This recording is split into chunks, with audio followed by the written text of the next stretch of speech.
Vous nous suivez sur nos différents canaux de communication. Merci et bienvenue dans cette édition d'information dont voici les titres. Démarrage des travaux de l'expansion et de modernisation de l'aéroport Ahmed Sékou Touré.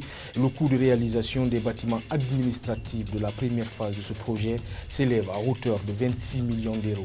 Les détails, c'est avec Mama Aïssata Tawel Kamara. Le mois de Ramadan combiné au carême impacte considérablement les détenteurs de restaurants par la faible fréquentation des clients. Les échos, c'est dans ce journal.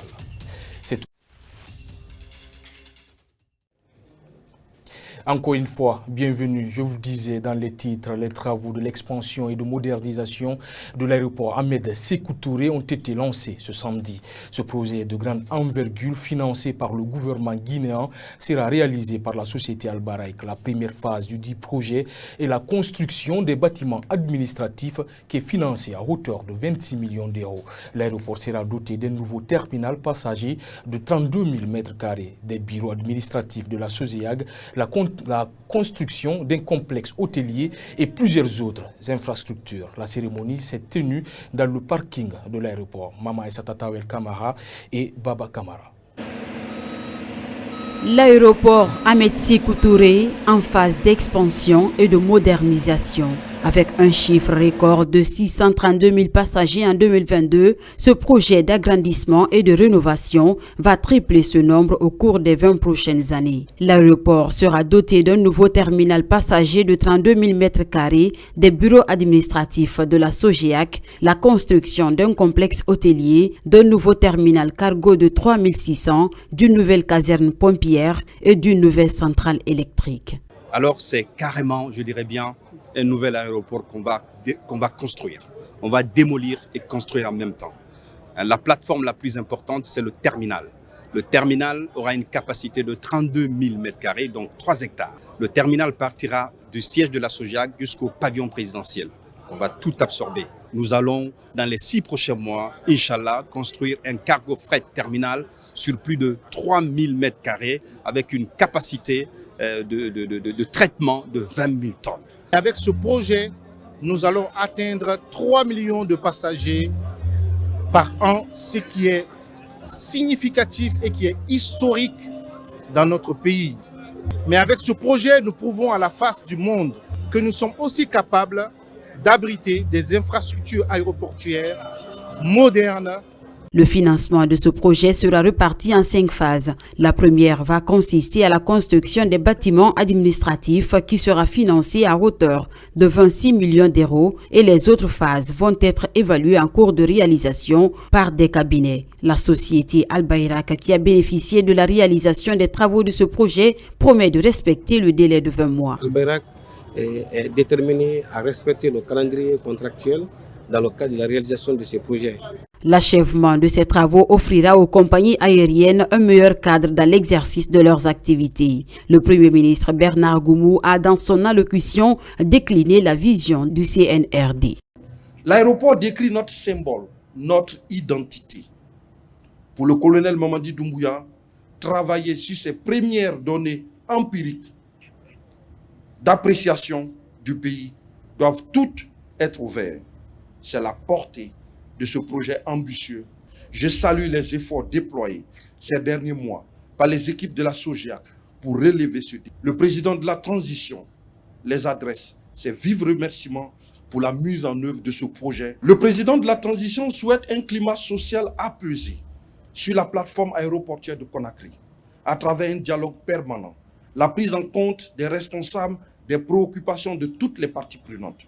C'est en 1983 que le projet de construction de l'aéroport Ahmed Sékou Touré a vu le jour pour abriter le sommet de l'OUA en 1984. Cette année, il va connaître son expansion et sa modernisation. La Guinée ambitionne de devenir un acteur aéroportuaire important dans la sous-région.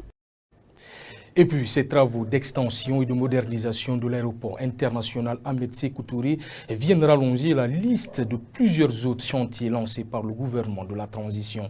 Ces chantiers ne laissent point indifférents des citoyens. Ces derniers saluent les œuvres de Mamadi Doumbouya et de son gouvernement. Amara Bangoura a tendu son micro. Nous connaissons ensemble, nous connaissons le pays. il y a eu 2 présidents qui se sont succédés ici, presque 3 présidents, depuis à l'indépendance jusqu'à nos jours.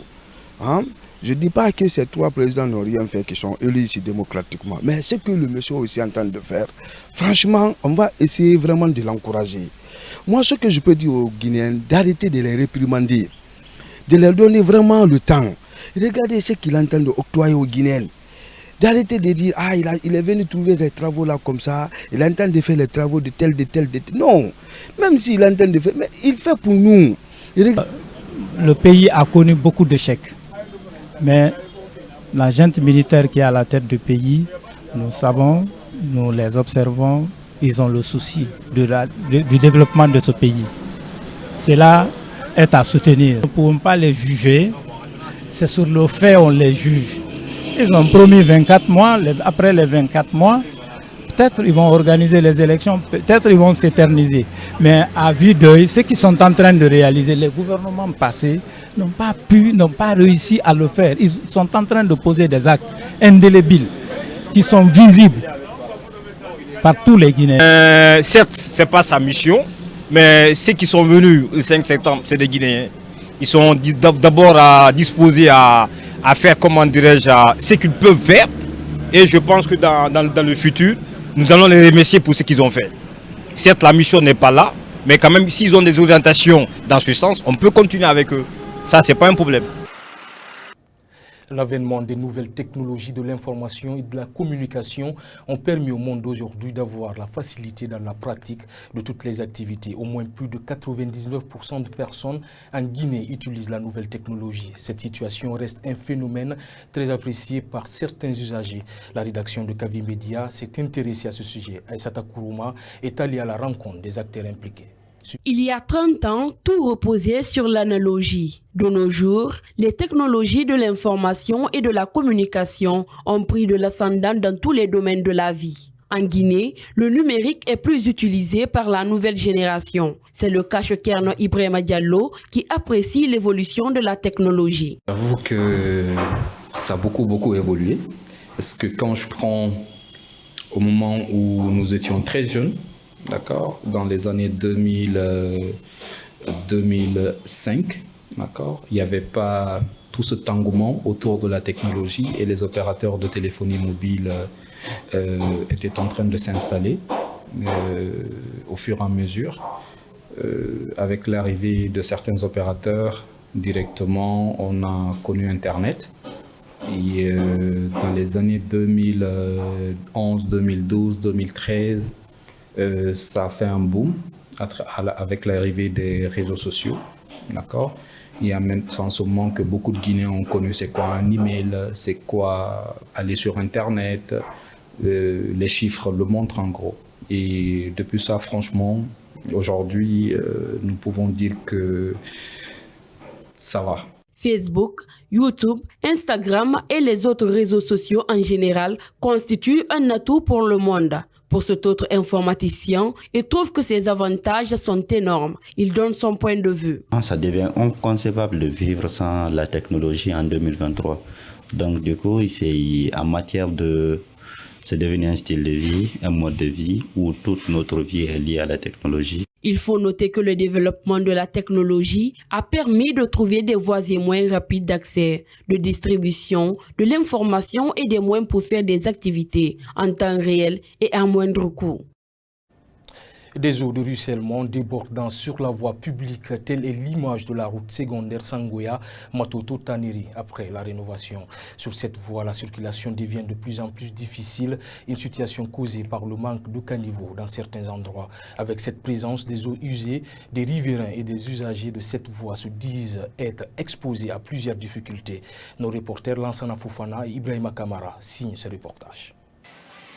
À peine bétonnée, voici l'image qui présente cette route secondaire.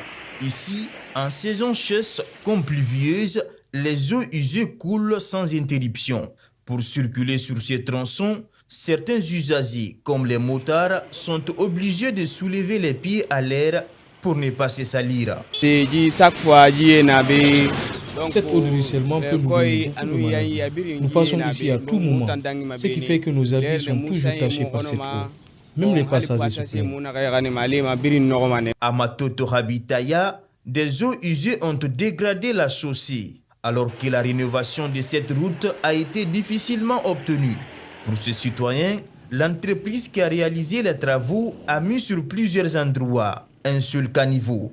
La manière où les Chinois ont travaillé sur cette route, vous voyez, ils devraient mettre les caniveaux.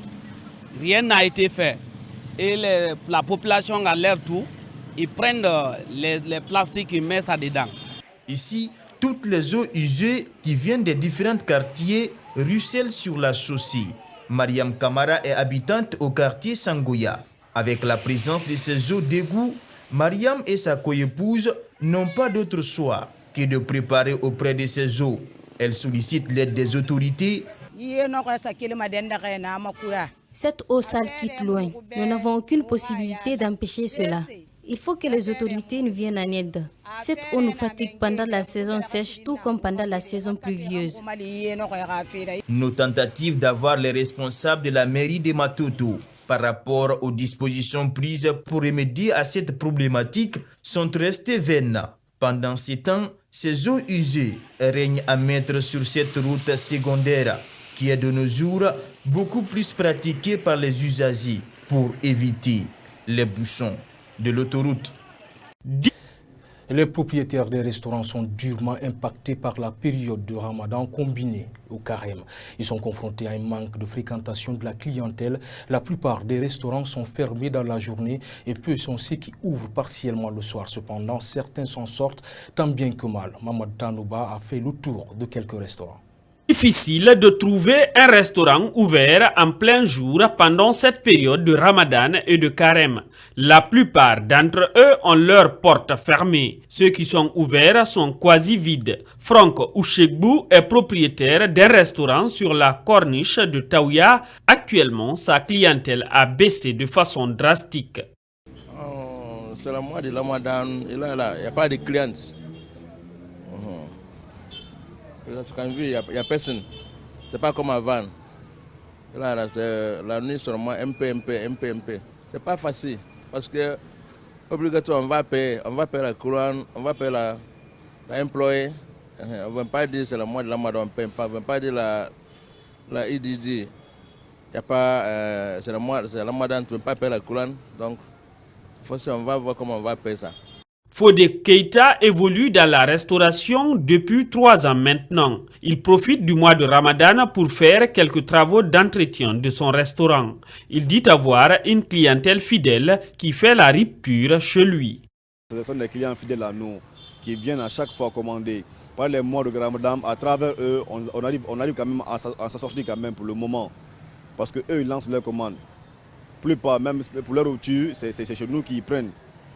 Les propriétaires de restaurants espèrent combler le vide enregistré dès après le mois de Ramadan avec une hausse de la courbe de fréquentation. Ainsi prend fin cette édition d'information. Merci à toutes et tous de l'avoir suivi. L'information, c'est aussi notre site web, le www.kv-media.com.